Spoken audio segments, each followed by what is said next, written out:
Hello दोस्तों, कैसे हैं आप सभी का स्वागत है एक बार फिर से आपके अपने YouTube channel study with Tiwari ji में। आज है 10 सितंबर 2021 और आज से जुड़े हुए जितने भी करंट अफेयर आप सभी से डिस्कस किए जाएंगे। आप सभी के लिए सेशन बहुत ही महत्वपूर्ण है, सभी परीक्षाओं के लिए महत्वपूर्ण सेशन है, तो आप सभी से रिक्वेस्ट है कि इस सेशन को जरूर देखें। इसमें आप सभी को करंट अफेयर के साथ साथ स्टैटिस्टिक्स जीके के पोर्शन को भी कवर किया जाता है, तो आप सभी को इसे जरूर देखना है क्योंकि आप सभी की परीक्षा में करंट अफेयर से जुड़े हुए क्वेश्चन मुख्य रूप से पूछे जाते हैं। तो आइए करते हैं अपने सेशन की शुरुआत। इससे पहले आप सभी को बताना चाहेंगे, अगर आपने अभी तक हमारे YouTube channel study with Tiwari ji को सब्सक्राइब नहीं किया है तो इसे आज ही सब्सक्राइब कर लीजिए। साथ साथ अगर आपको ये सेशन पसंद आता है तो इसे लाइक और शेयर जरूर कीजिए। आइए देखते हैं अपना पहला क्वेश्चन जो आज के करंट अफेयर से बना है। पूछा गया, बताइए हाल ही में किसने शिक्षक पर्व 2021 का उद्घाटन किया है। चार ऑप्शन आप सभी के सामने हैं, अमित शाह, नरेंद्र मोदी, रामनाथ कोविंद और धर्मेंद्र प्रधान। तो आप सभी को बताना है इसका सही आंसर क्या हो जाएगा। किसने शिक्षक पर्व 2021 का उद्घाटन किया है। इसकी थीम क्या थी, तो सबसे पहले थीम को आप सभी को याद कर लेना है, quality and sustainable schools learning from the school in India इसकी थीम थी, तो इसे आप सभी को याद कर लेना है। अब इसे किसके द्वारा उद्घाटित किया गया है, तो आप सभी का सही आंसर क्या हो जाएगा, तो नरेंद्र मोदी जो आप सभी के 15वें प्राइम मिनिस्टर हैं, इनके द्वारा इसे उद्घाटित किया गया है। तो आप सभी को याद कर लेना है किसके द्वारा, तो प्रधानमंत्री नरेंद्र मोदी द्वारा इसे उद्घाटित किया गया है। और इसे शुरू किसके द्वारा किया गया है, तो इसे आप सभी को याद कर लें, तो धर्मेंद्र प्रधान जो कि वर्तमान में आप सभी के शिक्षा मंत्री हैं और कौशल विकास एवं उद्यमिता मंत्री हैं, इनके द्वारा इसे शुरू किया गया है। अगर आप सभी से बात किया जाता है इसकी डेट की कि कब से कब तक इसे शुरू किया गया है, तो आप सभी का सही आंसर क्या हो जाएगा, तो 7 सितंबर से 17 सितंबर तक इसे शुरू किया गया है। तो आप सभी को याद कर लेना है। तो इससे जुड़े हुए जो भी पॉइंट थे आप सभी से डिस्कस किए गए हैं, इसे आप सभी को याद कर लेना है। धर्मेंद्र प्रधान की बात की जाएगी तो ये शिक्षा मंत्री और कौशल विकास एवं उद्यमिता मंत्री हैं। और आप सभी से अगर रामनाथ कोविंद की बात की जाती है तो ये भारत के 14वें प्रेसिडेंट हैं, इन्हें आप सभी को याद कर लेना है। और अमित शाह वर्तमान में क्या है, तो ये गृह मंत्री हैं, इसे आप सभी को याद कर लेना है। तो गृह मंत्री आप सभी के कौन हो जाएंगे, तो अमित शाह हैं। दूसरा क्वेश्चन आप सभी से पूछा गया, बताइए प्रत्येक वर्ष विश्व स्तर पर अंतर्राष्ट्रीय साक्षरता दिवस कब मनाया जाता है। चार ऑप्शन आप सभी के सामने हैं, 5 सितंबर, 6 सितंबर, 7 सितंबर और 8 सितंबर। आप सभी का सही आंसर क्या हो जाएगा इसका, कब विश्व स्तर पर अंतर्राष्ट्रीय साक्षरता दिवस मनाया जाता है, तो आप सभी का सही आंसर क्या हो जाएगा इसका, तो 8 सितंबर इसका सही आंसर हो जाएगा। बात की जाए इस वर्ष की थीम की, तो आप सभी की थीम क्या हो जाएगी, तो literacy for a human centred recovery narrowing the digital divide, ये आप सभी की थीम हो जाएगी। इसे आप सभी को याद कर लेना है। अब सबसे बड़ी बात आप सभी के सामने ये निकल के आती है कि इसे पहली बार मनाया कब गया था, तो इसे सबसे पहले यूनेस्को द्वारा, किसके द्वारा, तो यूनेस्को द्वारा 1966 में घोषित किया गया था, मनाया जाने के लिए घोषित किया गया था। और पहली बार 1967 में मनाया गया था, तो आप सभी को याद कर लेना है। तो पहली बार कब, तो 1967 में मनाया गया था। अगर आप सभी से पूछा जाता है कि यूनेस्को का मुख्यालय कहाँ पर स्थित है, तो आप सभी को सही आंसर क्या हो जाएगा, तो कहाँ पर स्थित है, तो पेरिस फ्रांस में ये स्थित है। इसे आप सभी को याद कर लेना है। तो कहाँ पर, इसे आप सभी को याद कर लेना है, तो पेरिस फ्रांस में इसका मुख्यालय हो जाएगा। अगर आप सभी से पूछा जाता है किसके प्रमुख कौन है, एक स्लाइड लेते हैं, वहां पर आप सभी को दिखाते हैं। अगर आप सभी से पूछा जाता है कि यूनेस्को का हेडक्वार्टर कहां पर है, तो आप सभी का सही आंसर क्या हो जाएगा, तो कहां पर स्थित है, इसे आप सभी को देख लेना है। तो कहां पर है, तो पेरिस फ्रांस में इसका हेडक्वार्टर है, इसे आप सभी को याद कर लेना है। अगर आप सभी से पूछा जाता है कि इसके प्रमुख कौन है, तो आप सभी को इनके प्रमुख का नाम याद कर लेना है। यूनेस्को के प्रमुख का नाम क्या है, तो आप सभी को याद कर लेना, आंद्रे अजोले इसके प्रमुख हो जाएंगे, तो इन्हें याद कर लेना है। अगर आप सभी से पूछा जाता है कि इसकी स्थापना कब हुई थी, इस्टेब्लिशमेंट कब हुई थी, तो आप सभी का सही आंसर क्या हो जाएगा, तो 16 नवंबर 1945 में यूनेस्को की स्थापना हुई थी। तो आप सभी को जो भी पॉइंट यहाँ पर दिए गए हैं यूनेस्को से संबंधित, इसे याद कर लेना, आप सभी के पेपर के लिए मोस्ट इंपॉर्टेंट है। आइए देखते हैं अगला नंबर क्वेश्चन। यहाँ पर आप सभी को कुछ दिवस बताए गए हैं सितंबर से जुड़े हुए। इससे पिछले भी क्लास में आप सभी को सितंबर से जुड़े हुए महत्वपूर्ण दिवसों के बारे में बताया गया था। ये चीज़ें आप सभी के बार बार सामने इसलिए लाई जा रही हैं क्योंकि आप सभी को रिवाइज होते रहे हर एक चीज़ और आप सभी के दिमाग में बैठती चले। तो सबसे पहले देखते हैं 5 सितंबर को तो शिक्षक दिवस मनाया जाता है। इसी प्रकार 8 सितंबर को अंतर्राष्ट्रीय साक्षरता दिवस मनाया जाता है। 14 सितंबर की बात की जाए तो हिंदी दिवस मनाया जाता है। और 16 सितंबर को अंतर्राष्ट्रीय ओजोन परत संरक्षण दिवस मनाया जाता है। बात की जाए 21 सितंबर की तो विश्व शांति दिवस मनाया जाता है। 27 सितंबर को विश्व पर्यटन दिवस मनाया जाता है और 29 सितंबर को विश्व हृदय दिवस मनाया जाता है। बात की जाए अगर आप सभी से कि विश्व शिक्षक दिवस कब मनाया जाता है? तो आप सभी का सही आंसर क्या हो जाएगा? तो 5 अक्टूबर को विश्व शिक्षक दिवस मनाया जाता है। इसी प्रकार आप सभी से पूछा जाता है कि बताइए विश्व हिंदी दिवस कब मनाया जाता है? तो आप सभी का सही आंसर क्या हो जाएगा इसका? तो 10 जनवरी को विश्व हिंदी दिवस मनाया जाता है। तो इसे आप सभी को याद कर लेना है। तो कब? तो 10 जनवरी को विश्व हिंदी दिवस मनाया जाता है। अगर राष्ट्रीय हिंदी दिवस की बात की जाएगी तो आप सभी का सही आंसर क्या हो जाएगा? तो 14 सितंबर इसका सही आंसर हो जाएगा। 5 अक्टूबर को आप सभी का विश्व शिक्षक दिवस मनाया जाता है, इसे आप सभी को याद कर लेना। और राष्ट्रीय शिक्षक दिवस 5 सितंबर को मनाया जाता है। किसके जन्म दिवस के अवसर पर? तो डॉक्टर सर्वपल्ली राधाकृष्णन के जन्मदिन के अवसर पर इसे मनाया जाता है। आइए देखते हैं अगला नंबर क्वेश्चन। तीसरा नंबर क्वेश्चन आप सभी से पूछा गया, बताइए हाल ही में राष्ट्रपति रामनाथ कोविंद ने किस भारतीय सेना के विमानन विंग को प्रतिष्ठित प्रेसिडेंट कलर अवार्ड से सम्मानित किया है? आप सभी के सामने 4 ऑप्शन है, भारतीय नौसेना, भारतीय थल सेना, भारतीय वायुसेना और इनमें से कोई नहीं। आप सभी का इसका सही आंसर क्या हो जाएगा? तो इसका सही आंसर आप सभी का हो जाएगा भारतीय नौसेना को सम्मानित किया गया है। किससे? तो विमानन विंग, इसके विमानन विंग को यानी भारतीय नौसेना की विमानन विंग को प्रतिष्ठित प्रेसिडेंट कलर अवार्ड से सम्मानित किया गया है। और किसके द्वारा सम्मानित किया गया है इसे भी आप सभी को याद कर लें, तो राष्ट्रपति द्वारा इन्हें सम्मानित किया गया है। बात की जाए सबसे पहले कब सम्मानित किया गया था, तो 27 मई कब? तो 27 मई 1951 को सबसे पहले आप सभी के राष्ट्रपति कौन थे? तो राजेंद्र प्रसाद थे।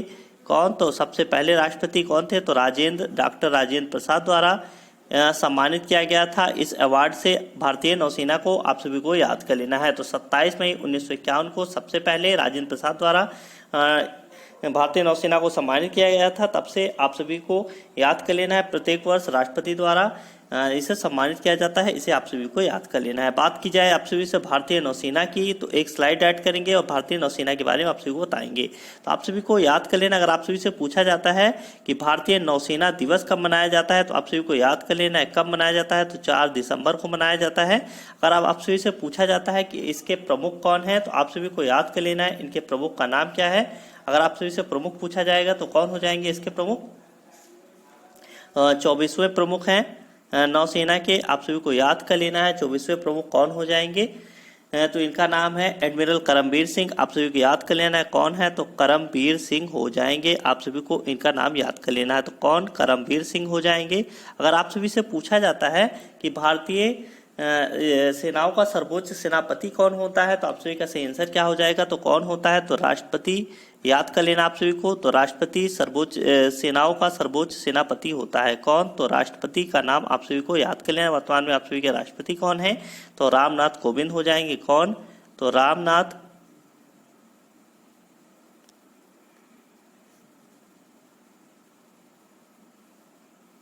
कोविंद हो जाएंगे। आप सभी को याद कर लेना है कौन से नंबर के प्रेसिडेंट हैं, तो आप सभी को याद कर लेना है, तो 14वें नंबर के प्रेसिडेंट हैं रामनाथ कोविंद, इन्हें आप सभी को याद कर लेना है। अगर आप सभी से आदर्श वाक्य पूछा जाएगा भारतीय नौसेना का, तो सम नो वरुणा इसका आदर्श वाक्य हो जाएगा, इसे आप सभी को याद कर लेना है। देखते हैं अगला नंबर क्वेश्चन पूछा गया, बताइए हाल ही में किस देश के प्रधानमंत्री योशिहिडे सुगा ने अपने पद से जल्द ही इस्तीफा देने की घोषणा की है? 4 ऑप्शन आप सभी के सामने हैं, आयरलैंड, जापान, सिंगापुर और जर्मनी।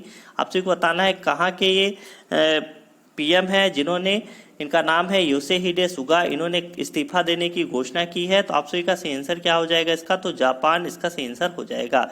तो जापान देश के प्रधानमंत्री हैं योशिहिडे सुगा, इनका नाम है। आप सभी को इन्हें याद कर लेना है।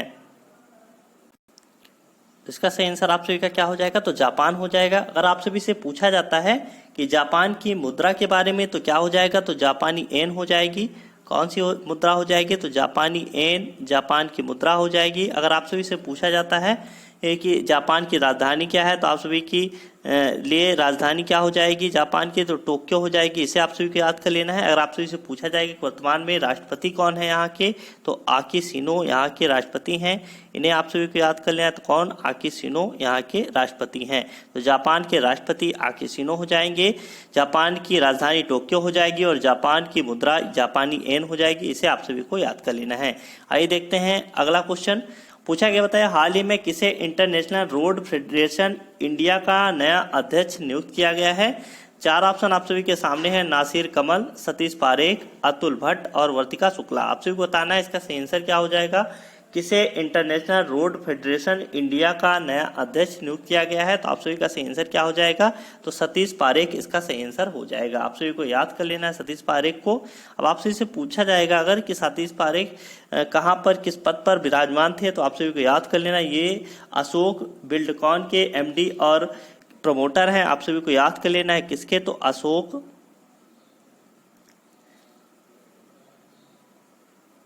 बिल्डकॉन के एमडी और प्रमोटर हैं, इन्हें आप सभी को याद कर लेना है। अगर आप सभी से पूछा जाता है कि इन्होंने किसका स्थान लिया है, तो आप सभी को याद कर लेना है किसका स्थान इन्होंने लिया है। तो शुभमय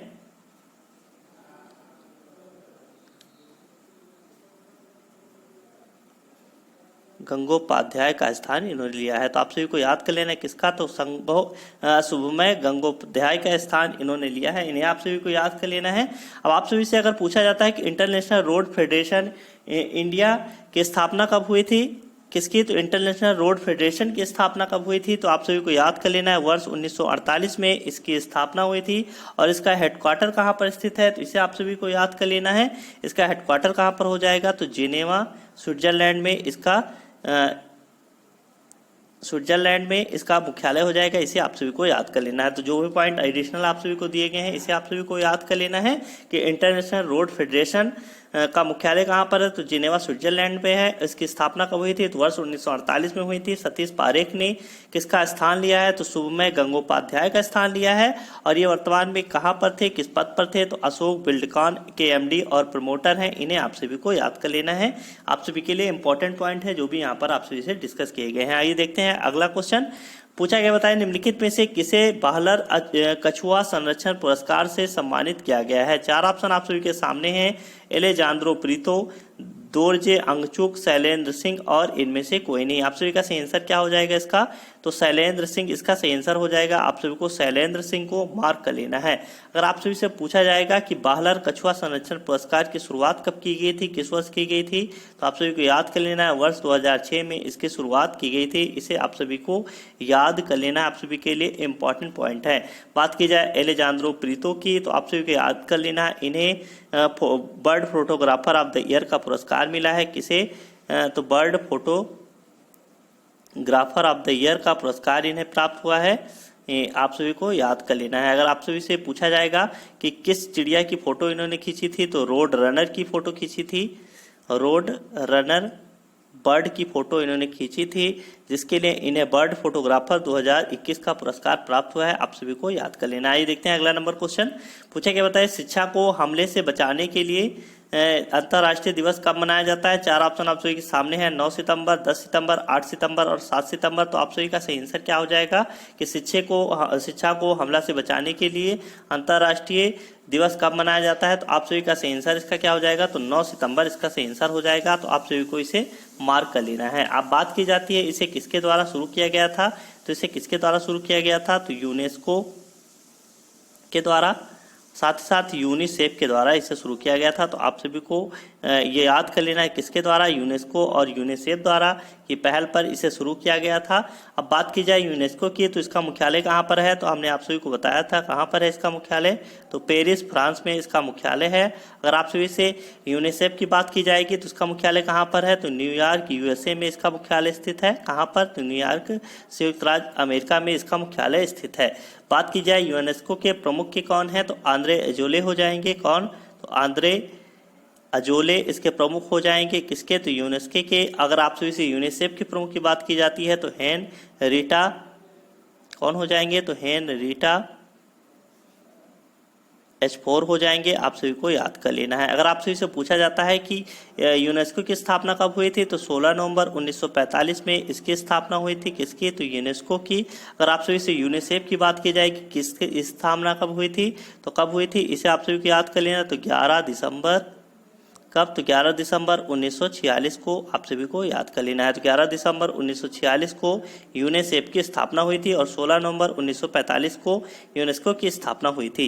आइए देखते हैं अगला नंबर क्वेश्चन जो आप सभी से पूछा गया है कि बताइए हाल ही में किस बैंक ने मिट डिजिटल भुगतान स्कोरकार्ड 2020-21 में शीर्ष स्थान प्राप्त किया है? चार ऑप्शन आप सभी के सामने हैं। Bank of Baroda, state bank of India, HDFC bank और पंजाब नेशनल बैंक। तो आप सभी का सही आंसर इसका क्या हो जाएगा? तो बैंक ऑफ बड़ौदा इसका सही आंसर हो जाएगा, जिसने डिजिटल भुगतान स्कोर कार्ड में शीर्ष स्थान प्राप्त किया है। तो आप सभी को इसे याद कर लेना है। बात की जाए बैंक ऑफ बड़ौदा की, तो इसकी स्थापना कब हुई थी? आप सभी को याद कर लेना है। तो 20 जुलाई 1908 को इसकी स्थापना हुई थी। अगर आप सभी से इसका मुख्यालय पूछा जाता है तो कहाँ पर है इसका मुख्यालय? आप सभी को याद कर लेना है। तो कहाँ पर? तो अलकापुरी बड़ोदरा में इसका मुख्यालय स्थित है। आप सभी को याद कर लेना है। तो बड़ोदरा में इसका मुख्यालय स्थित है। कहाँ पर? तो अलकापुरी में। आप सभी को याद कर लेना है। अगर आप सभी से पूछा जाएगा कि इसके प्रमुख कौन है, तो इसके प्रमुख कौन हो जाएंगे, यानी इसके चेयरमैन कौन हो जाएंगे, तो आप सभी को याद कर लेना है। क्या नाम है इनका? तो आप सभी को याद कर लेना है। इनका नाम है हसमुख अधिया, इनका नाम है। आप सभी को याद कर लेना है। अगर आप सभी से MD और CO की बात की जाएगी तो कौन है? तो संजीव चड्ढा हो जाएंगे।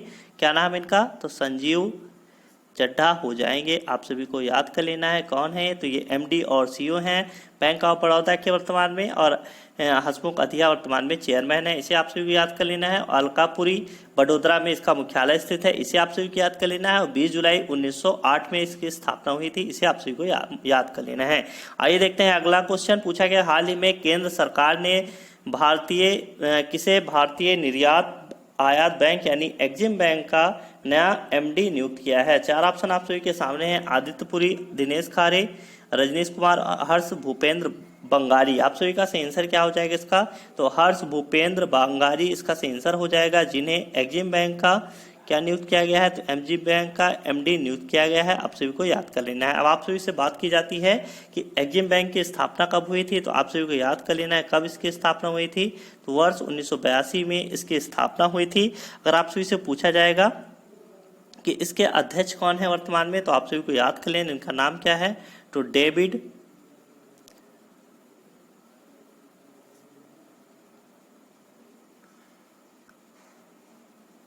रस्कुइन्हा हो जाएंगे। इन्हें आप सभी को याद कर लेना। तो डेविड रस्कुइन्हा इसके वर्तमान में अध्यक्ष हैं। कब से? तो वर्ष 2017 से। आप सभी को याद कर लेना है। इसके अध्यक्ष हैं। 1982 में इसकी स्थापना हुई थी। किसकी? तो एग्जिम बैंक की। आप सभी को याद कर लेना है। इसका फुल फॉर्म क्या हो जाएगा? तो export and import bank of India इसका फुल फॉर्म हो जाएगा। आइए देखते हैं अगला क्वेश्चन पूछा गया है। बताइए, केंद्रीय संस्कृति मंत्री जी किशन रेड्डी गंगापुरम ने हाल ही में किसके द्वारा लिखित पुस्तक है गीता गोविंदा जयदेव डिवाइन ओडिसी नामक एक पुस्तक का विमोचन किया है। 4 ऑप्शन आप सभी के सामने। रामचंद्र गुहा, उत्पल के बनर्जी, कैलाश सत्यार्थी और चेतन भगत। आप सभी को बताना है इनमें से किसके द्वारा इस पुस्तक को लिखा गया है। इस पुस्तक का नाम है गीता गोविंदा जयदेव डिवाइन ओडिसी इस पुस्तक का नाम है। इसे किसके द्वारा लिखा गया है, किसके द्वारा इसे उद्घाटित किया गया है, किसके द्वारा इसे विमोचन किया गया है। तो आप सभी को याद कर लेना। केंद्रीय संस्कृति मंत्री हैं किशन रेड्डी गंगापुरम ने इसे क्या किया है, तो विमोचित किया है। तो इसका सही आंसर आप सभी का क्या हो जाएगा, तो उत्पल के बनर्जी इसका सही आंसर हो जाएगा। इनके द्वारा इस पुस्तक को लिखा गया है। आप सभी को याद कर लेना है। आइए देखते हैं अगला क्वेश्चन। आज की करंट अफेयर से बना है। पूछा क्या बताया, हाल ही में किसे 7वें Yamini Hazarika women of substance award से सम्मानित किया गया है। 4 ऑप्शन आप सभी के सामने हैं। वर्तिका शुक्ला, नमिता गोखले, वर्षा जोशी और इनमें से कोई नहीं। तो आप सभी का सही आंसर क्या हो जाएगा, तो नमिता गोखले इसका सही आंसर हो जाएगा। आप सभी को इन्हें मार्क कर लेना है। बात की जाए वर्तिका शुक्ला की, तो वर्तिका शुक्ला को हाल ही में आपने इनका नाम सुना था। इन्हें इंजीनियर्स इंडिया लिमिटेड की पहली महिला अध्यक्ष और क्या नियुक्त किया गया है, प्रबंध निदेशक नियुक्त किया गया है। तो ये आप सभी के लिए इंपॉर्टेंट है, इन्हें आप सभी को याद कर लेना है। अतुल भट्ट की बात की जाए तो इन्हें राष्ट्रीय इस्पात निगम लिमिटेड का अध्यक्ष और प्रबंध निदेशक नियुक्त किया है। तो इन्हें आप सभी को याद कर लेना है।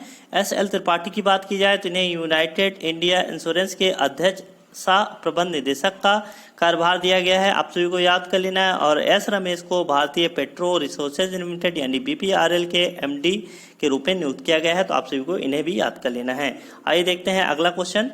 पूछा गया बताया, हाल ही में किस केंद्रीय मंत्री ने देश भर के 132 शहरों में वायु प्रदूषण के नियमन के लिए प्राणा नामक पोर्टल लॉन्च किया है। 4 ऑप्शन आप सभी के सामने हैं। राजनाथ सिंह, प्रहलाद जोशी, भूपेंद्र यादव और अमित शाह। आप सभी को बताना है इसका सही आंसर क्या होगा। किस केंद्रीय मंत्री ने देश भर के 132 शहरों में वायु प्रदूषण के नियमन के लिए प्राणा नामक पोर्टल लॉन्च किया है।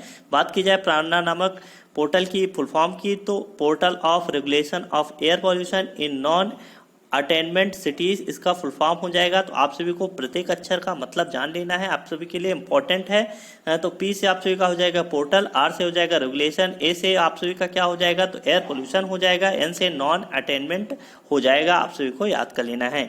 तो इसका सेंसर आप सभी का क्या हो जाएगा, आप सभी को बताना है इसका सेंसर क्या होगा। तो भूपेंद्र यादव इसका सेंसर हो जाएगा। तो भूपेंद्र यादव को आप सभी को मार्क कर लेना है। आइए देखते हैं अगला क्वेश्चन। पूछा क्या बताया, हाल ही में किस रेलवे स्टेशन को इट राइट स्टेशन में 5 स्टार प्राप्त हुआ है। चार ऑप्शन आप सभी के सामने हैं। Prayagraj railway station, Banaras railway station, Chandigarh railway station और चारबाग रेलवे स्टेशन जो कि लखनऊ में स्थित है। आप सभी को बताना इसका सेंसर क्या होगा। तो चंडीगढ़ रेलवे स्टेशन को इट राइट स्टेशन में 5 स्टार प्राप्त हुआ है। आप सभी को याद कर लेना है। अगला क्वेश्चन आप सभी से पूछा गया होता है, हाल ही में रजनी कौल का निधन हो गया, वह किस न्यूज चैनल की पहली न्यूज ब्रॉडकास्टर थी। चार ऑप्शन आप सभी के सामने हैं। बीबीसी हिंदी, बीबीसी इंग्लिश आप सभी के सामने ऑप्शन है, डीडी न्यूज़ है और एबीपी न्यूज़ है। आप सभी को बताना है इसका सही आंसर क्या हो जाएगा। किस न्यूज़ चैनल की वह पहली न्यूज़ ब्रॉडकास्टर थी। तो आप सभी का सही आंसर क्या हो जाएगा इसका। तो बीबीसी हिंदी इसका सही आंसर हो जाएगा। तो बीबीसी हिंदी को आप सभी को मार्क कर लेना है, आप सभी का सही आंसर हो जाएगा। आइए देखते हैं अगला क्वेश्चन। आप सभी से पूछा क्या बताया, निम्नलिखित में से किसे एट एशिया 2021 में Asian federation of advertising association यानी AFAA हॉल ऑफ फेम में शामिल किया जाएगा। चार ऑप्शन आप सभी के सामने हैं। शांतनु नारायण, अजय बंगा, रमेश नारायण और सोनू सूद। आप सभी को बताना है इसका सही आंसर क्या हो जाएगा। तो इसका सही आंसर आप सभी का क्या हो जाएगा। तो रमेश नारायण आप सभी का सही आंसर हो जाएगा। तो रमेश नारायण को आप सभी को मार्क कर लेना है। इन्हें एड एशिया 2021 में Asian federation of advertising association में हॉल ऑफ फेम में शामिल किया जाएगा। तो इन्हें आप सभी को याद कर लेना है। आइए देखते हैं अगला क्वेश्चन जो कि आप सभी का आज का लास्ट क्वेश्चन है। पूछा गया है, हाल ही में भारत के सबसे ऊंचे एयर प्योरीफायर टावर का उद्घाटन कहाँ किया गया है। चार ऑप्शन आप सभी के सामने हैं। नई दिल्ली, चंडीगढ़, गुजरात और उत्तर प्रदेश। इसका सही आंसर आप सभी का क्या हो जाएगा। कहाँ पर भारत के सबसे ऊंचे एयर प्योरीफायर टावर का उद्घाटन किया गया है। तो आप सभी का सही आंसर क्या हो जाएगा। तो चंडीगढ़ इसका सही आंसर हो जाएगा। तो केंद्र शासित प्रदेश चंडीगढ़ में इस टावर का उद्घाटन किया गया है। ये भारत का सबसे ऊंचा एयर प्योरीफायर टावर है। इसकी ऊंचाई अगर आप सभी से पूछा जाता है तो 24 मीटर इसकी ऊंचाई है। तो आप सभी को याद कर लेना है कितनी है इसकी ऊंचाई। तो 24 मीटर इसकी ऊंचाई है। अगर आप सभी से पूछा जाता है कि चंडीगढ़ के वर्तमान में प्रशासक कौन है, तो आप सभी को याद कर लेना है इनका नाम क्या है। तो आप सभी को याद कर लेना है क्या है इनका नाम। तो बनवारी लाल